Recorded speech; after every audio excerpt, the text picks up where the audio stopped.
I found out my husband was cheating on me with my best friend, so I drained our joint account, sold his car while he was at her place, and mailed the pink slip to her parents. Now they're both homeless, jobless, and blocked from every couch in town. The notification popped up on our shared iPad while I was helping our daughter with her homework. Can't wait to feel you again tonight. 2 hearts emoji, from Michelle. My best friend Michelle. My maid of honor Michelle. The woman who held my hand through labor Michelle. I knew before I even opened the message thread what I would find, but I looked anyway, scrolling through weeks of explicit messages, photos, timestamps that matched every late night at the office and weekend conference. They'd been meeting at her apartment, at hotels, in his car parked behind the grocery store where I sent him for milk. The rage that filled me wasn't hot. It was arctic, calculating, the kind that makes you smile while you plan someone's complete destruction. I didn't confront him. I didn't cry. I became a machine of pure vengeance. That night, while he slept beside me, probably dreaming of her, I transferred every penny from our joint savings and checking accounts into my personal account. $63,000. Our daughter's college fund stayed untouched, but everything else was mine now. He'd never bothered to check the accounts, that was my job in our marriage. By morning, I'd also maxed out the cash advances on our joint credit cards and moved that money too. He woke up to my kiss on his cheek and my cheerful reminder about his business trip the next day. The moment his car pulled out of the driveway, supposedly heading to the airport but actually to Michelle's place based on his location sharing he forgot to turn off, I called the tow truck. I had his spare keys, the title, everything I needed. I sold his precious BMW to a dealer who asked no questions when I offered it for half its value in cash. $25,000 in $100 bills felt like justice in my hands. Then I did something particularly cruel. I mailed the bill of sale to Michelle's parents with a note, "Thought you should know what your daughter has been doing with my husband. They'll probably need a place to stay soon." Michelle's parents were religious fundamentalists who still paid her rent because they thought she was saving herself for marriage. The photocopies of their sex I included probably changed their minds about that. Meanwhile, I was busy destroying his professional life. Ryan worked for my uncle's construction company. One phone call explaining the situation, and Ryan was out. My uncle had already been looking for an excuse. Ryan was cocky, lazy, and only had the job because of me. The termination letter was waiting in his email before lunch. I texted Michelle from a burner phone with screenshots of their conversations. "He's all yours now. Hope he was worth it." Then I texted him, "Check your bank account. Check your email. Check the driveway. Michelle's parents know everything? Don't come home." I threw his belongings onto the lawn, sent photos to everyone in our friend group with the caption "Free stuff, cheaters special," and watched through the window as neighbors picked through his things like vultures. His golf clubs went first. The guy across the street took his entire wardrobe. The beauty was in the timing. Michelle's parents kicked her out that same morning, right when Ryan showed up at her door in an Uber because his car was gone. She lost her job at the Christian preschool by noon when anonymous screenshots arrived at her workplace. They had nowhere to go. Her parents had already called every relative warning them about their fallen daughter. His family was in another state and had never liked how he treated me anyway. Our mutual friends? I'd already poisoned that well with evidence of their betrayal. Within 3 days, they were sleeping in the last motel that would take a credit card he'd hidden from me. It declined on day 4. Michelle tried to get her apartment back, but her parents had already paid to break the lease. Ryan applied for jobs, but in our small town, word traveled fast. Nobody wanted to hire the guy who cheated on his wife with her best friend and got caught. They became ghosts, existing on the margins of the life they destroyed. But here's where I need to be honest about what this revenge cost me. Our daughter saw everything. She watched her mother become a monster of rage, spreading destruction like wildfire. She heard me on the phone, cackling as I described their downfall to anyone who would listen. She saw me refreshing Michelle's social media obsessively, screenshotting every desperate post about needing help. The light in my daughter's eyes dimmed as she realized both her parents were capable of such cruelty. "Mommy," she asked one night, 2 weeks into my Scorched Earth campaign, "why did you have to hurt them so bad?" I told her they deserved it. I told her they hurt me first. I told her this was justice. But she just looked at me with eyes too old for her 7 years and said, "But now everyone's hurt. Even me." She was right. The other kids at school had heard their parents talking. She'd become the girl with the crazy mom and the cheater dad. We'd made her collateral damage in our war. The high of revenge lasted exactly 3 weeks. That's how long it took for the adrenaline to fade and the reality to sink in. I was sitting in an empty house, counting cash I couldn't legally keep, while my daughter refused to come out of her room. The money felt dirty in my hands. Every dollar was tainted with the knowledge that I'd become exactly the kind of person I'd always despised: vindictive, cruel, someone who weaponized pain. Ryan started sending letters since I'd blocked his number.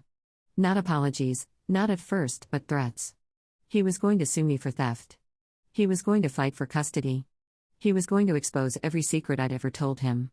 But by the fifth letter, he was broken. "I'm living in my car," he wrote. "Michelle left me for someone who could actually provide for her. I haven't eaten in 2 days. Please, just let me see our daughter." I burned the letter and felt nothing. The numbness was worse than the rage had been. My uncle called to tell me Ryan had been hospitalized. Apparently, he'd been beaten up trying to sleep in the park. 3 broken ribs, a concussion, and no insurance because I'd cancelled it along with everything else. "You satisfied now?" my uncle asked.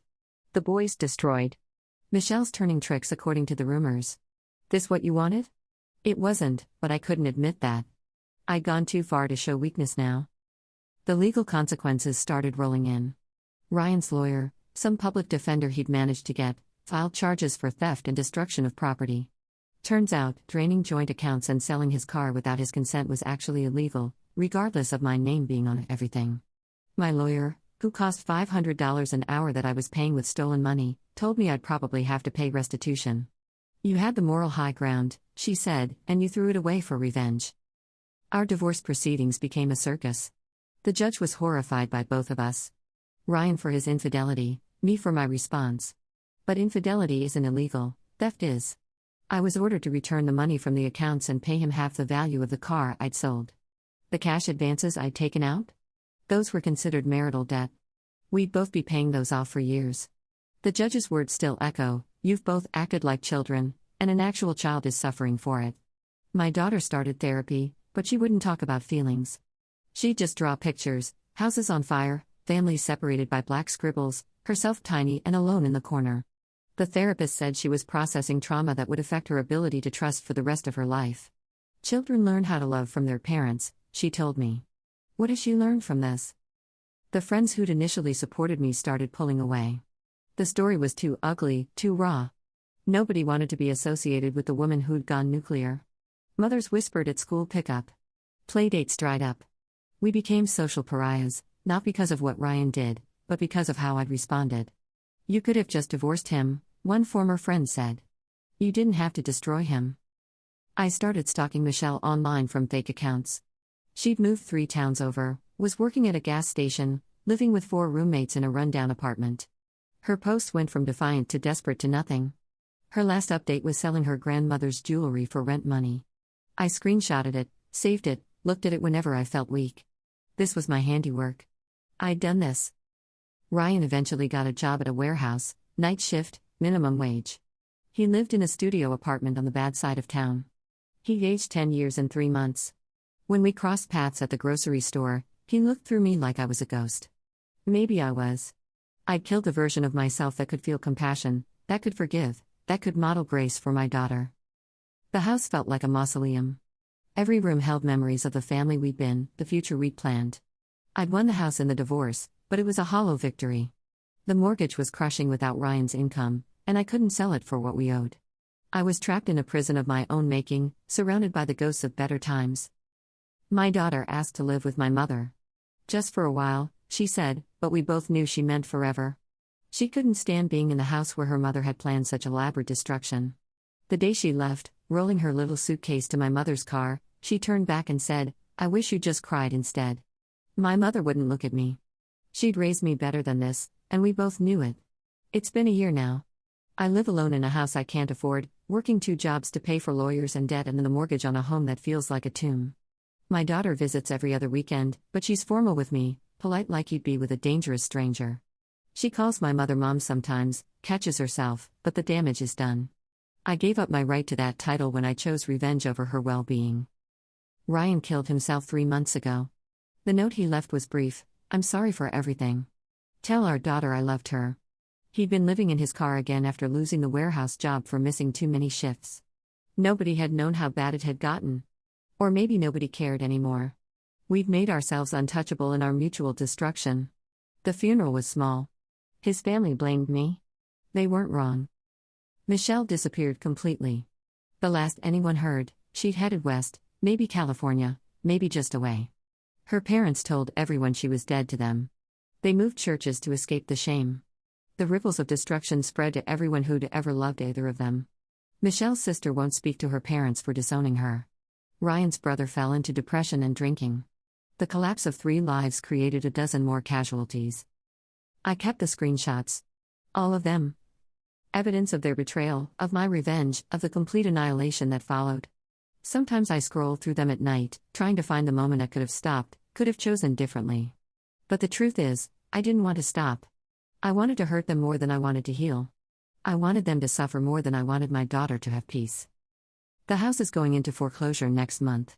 I'll move into a small apartment, start over with nothing. The money I stole went to lawyers, to debt, to trying to buy back my daughter's love with toys and trips she didn't want. Every dollar felt cursed. The satisfaction of revenge lasted 3 weeks.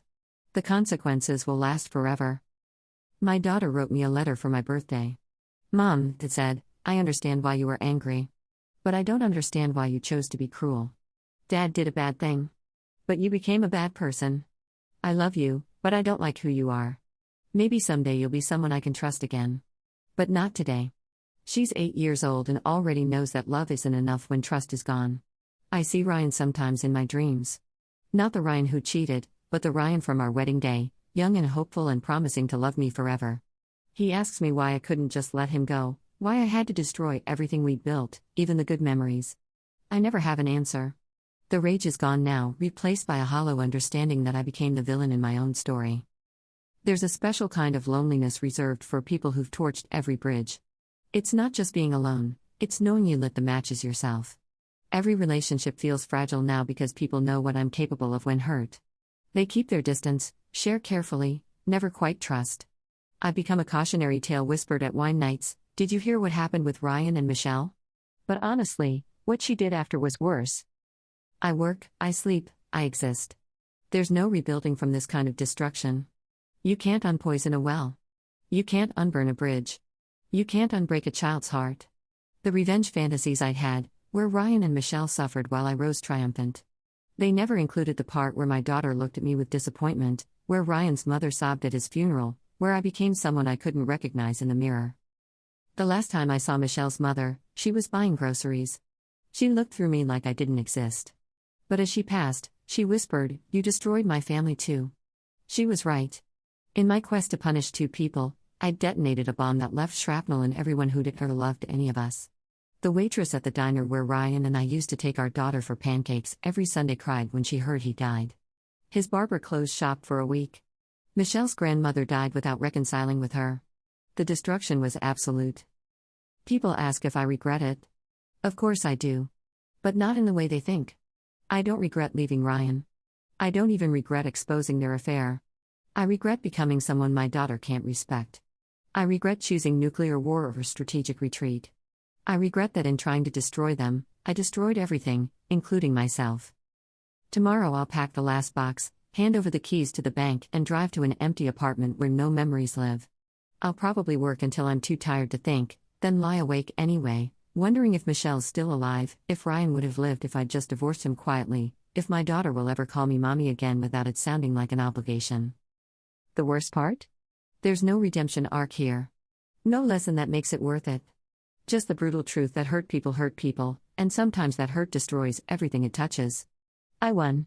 I got my revenge. I destroyed them both completely. And in the end, the person I punished most was an 8-year-old girl who just wanted her parents to love each other, or at least stop hurting everyone. Some victories are indistinguishable from defeat.